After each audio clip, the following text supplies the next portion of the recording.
Hello students, अब हम करेंगे एक्सरसाइज 10.2 क्वेश्चन नंबर 12। पिछली वीडियो में हमने 11th क्वेश्चन पिछली वीडियो में हमने 9th और 10th क्वेश्चन किया था। 11th हम पहले ही कर चुके हैं। Now see question number 12।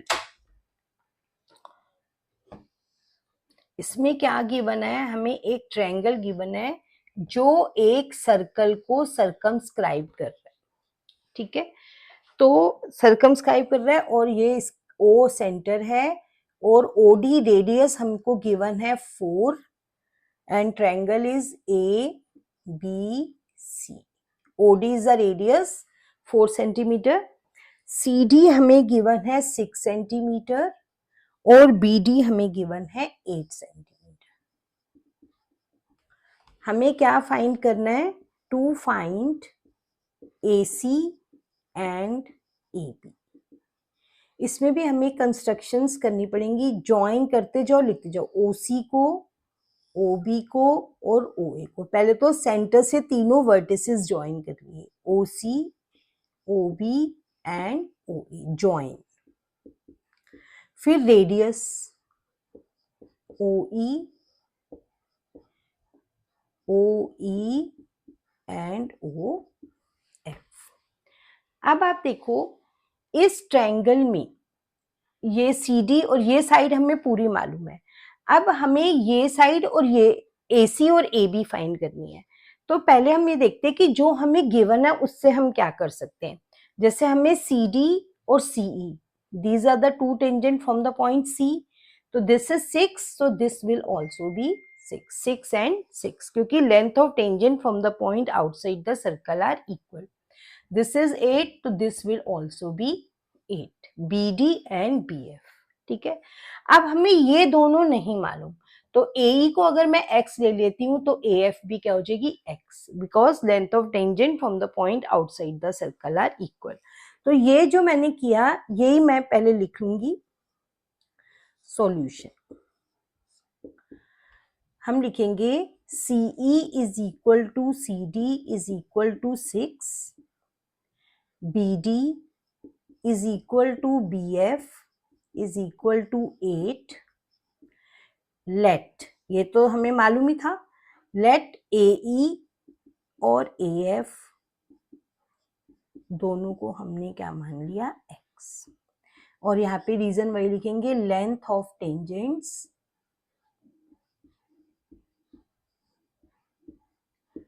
From point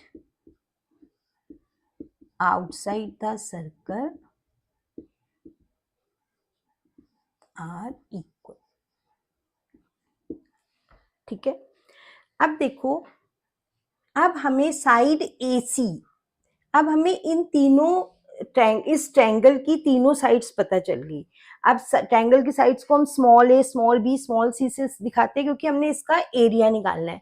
तो एरिया हम कैसे निकालेंगे? हीरोन्स फॉर्मूला से। तो हीरोन्स फॉर्मूला में स्मॉल a क्या होता है? 1 ऑफ द साइड, तो 8 + 6 इज 14।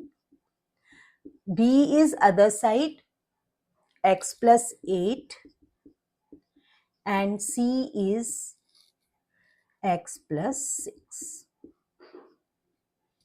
तो हीरोन्स फॉर्मूला से s क्या होता है? a + b + c upon 2। तो 14 + x + 8 + x + 6 अपॉन 2। तो x + x is 2x, 14 and 8 22 and 6 28 upon 2। 2 is common, x + 14 upon 2। तो हमारे पास s क्या आ गया? x + 14। तो एरिया ऑफ ट्रायंगल क्या होगा? हीरोन्स फॉर्मूला क्या है? √s, s - a, s - b, s - c। Now s is, put the values, s is x + 14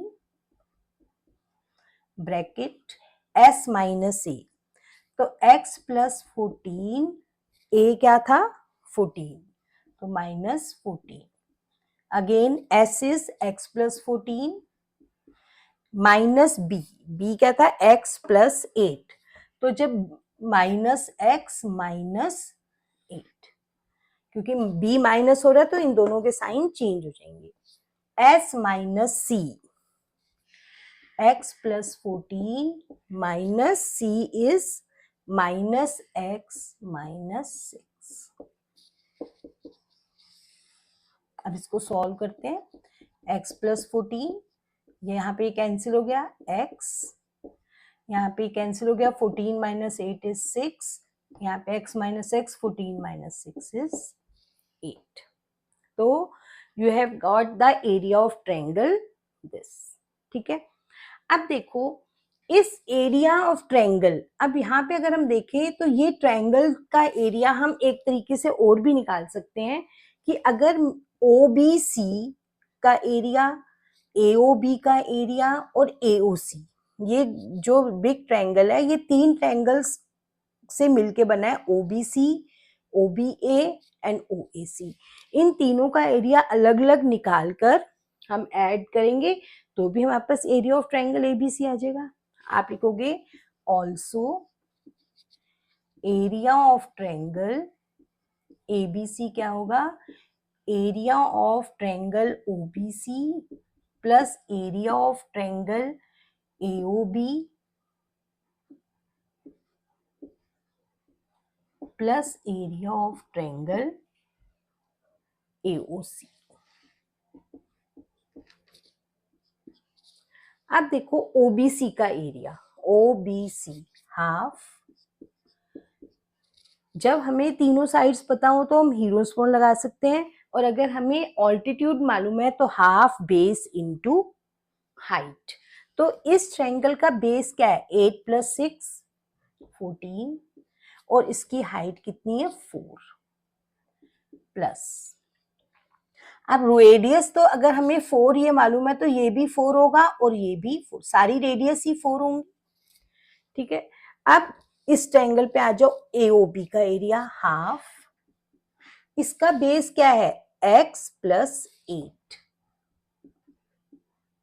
into height इसकी क्या है 4 प्लस हाफ, AOC का एरिया क्या है half x plus 6 into 4। Alright, अब इसको हम सॉल्व करते हैं।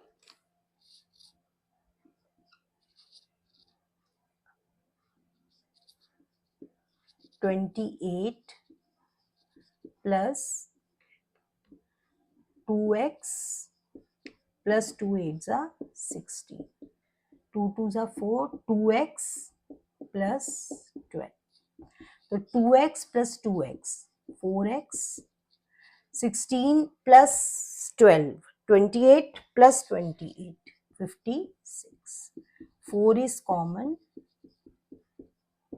square centimetre.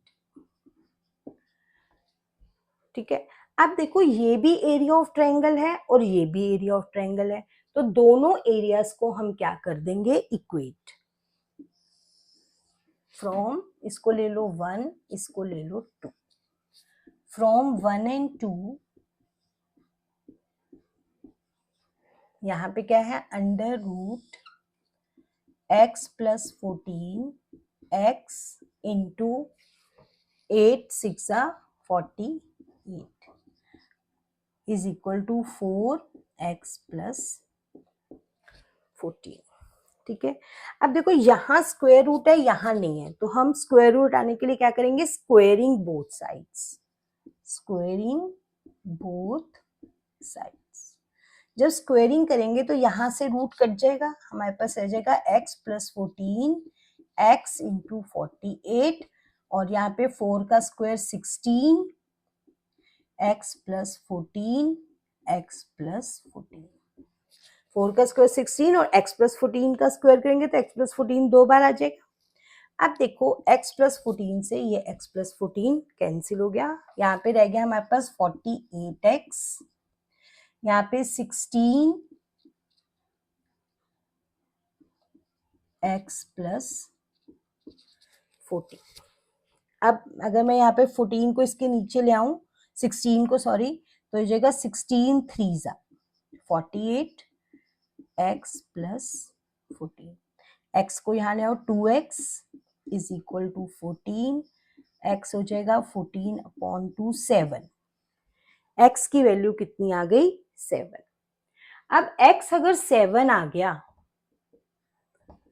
तो AC कितनी हो गई,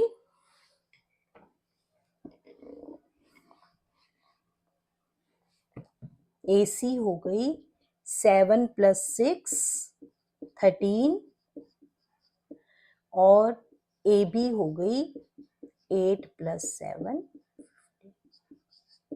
तो इस तरीके से हमने AC और AB को फाइंड कर लिया। Now question number 13, last question है इस एक्सरसाइज का। 13 क्वेश्चन है, prove that opposite sides of a quadrilateral circumscribing a circle, यानी कि क्वाड्रिलेटरल कैसा है, जो सर्कल को सर्कमस्क्राइब कर रहा है। पहले तो फिगर बना लो इसकी।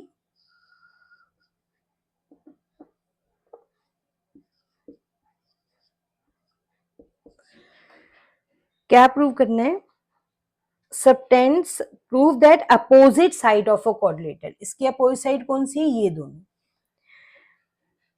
Subtend supplementary angle at the centre of the circle, आपको प्रूव करना है कि ये दोनों एंगल्स जो अपोजिट साइड्स हैं वो सेंटर पर सप्लीमेंट्री एंगल बना रही हैं। यानी कि आपको गिवन क्या है, quadrilateral ABCD circumscribe a circle of center O, ठीक है। अपोजिट साइड यानी कि ये इसका और इसका सम 180 और इसका और इसका सम 180, ठीक है। आपको of centre O to prove angle is centre O to prove angle AOB plus angle COD is 180 and angle AOD plus angle BOC is 180, ठीक है। कंस्ट्रक्शन, ज्वाइन, पहले तो जहां पे ये मिल रहे हैं E F, ये G ले लो और ये H, join OE OH OF and OG. अब first of all take these two triangles, in triangle क्या नाम है इसका, DOE एंड ट्रायंगल DOG। इन दोनों ट्रायंगल्स में क्या क्या इक्वल है, OD is equal to OD common,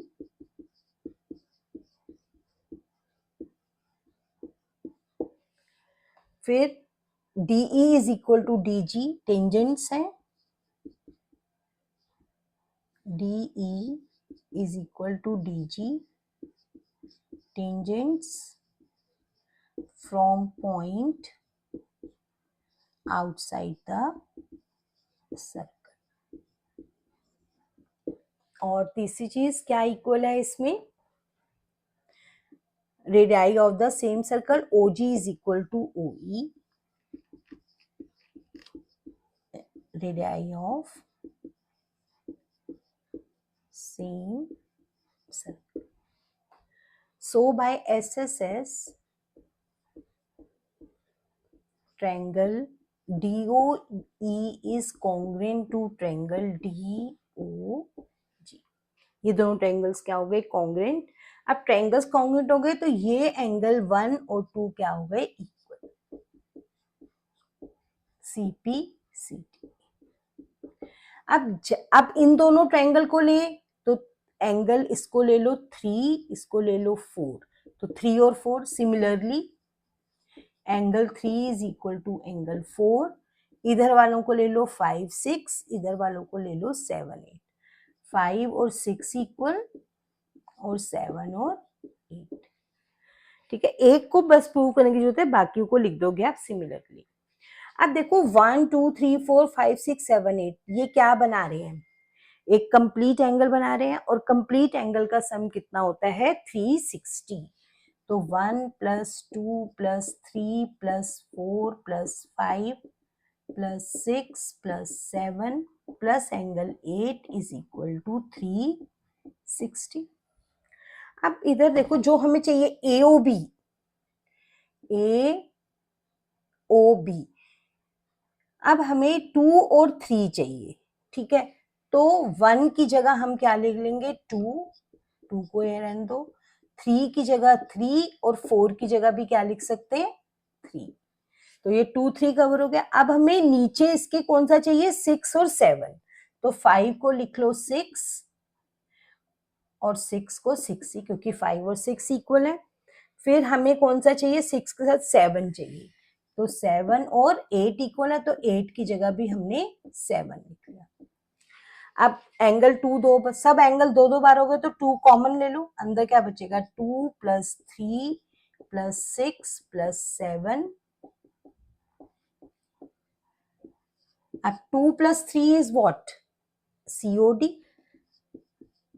देख रहे हो 2 प्लस 3, इन दोनों एंगल्स को क्या लिख सकते हैं COD, और 6 और 7 को लिख सकते हैं AOB। 360, तो CO2 उधर चला जाएगा 360 अपॉन 180, हेंस प्रूव। यही प्रूव करना था आपने। ठीक है, सिमिलरली अब AOB और COD को तो हमने कर दिया, आप लिख लोगे similarly AOD plus BOC is equal to 1। तो ये थी आपकी एक्सरसाइज 10.2। अब इसके नेक्स्ट वीडियो में मैं आपको कराऊंगी 2 example, 2 and 3 example, they are very important. दोनों में से एक एग्जाम्पल एग्जाम में बहुत बार आता है। तो नेक्स्ट वीडियो में I will do example 2 and 3 and we will finish with this chapter.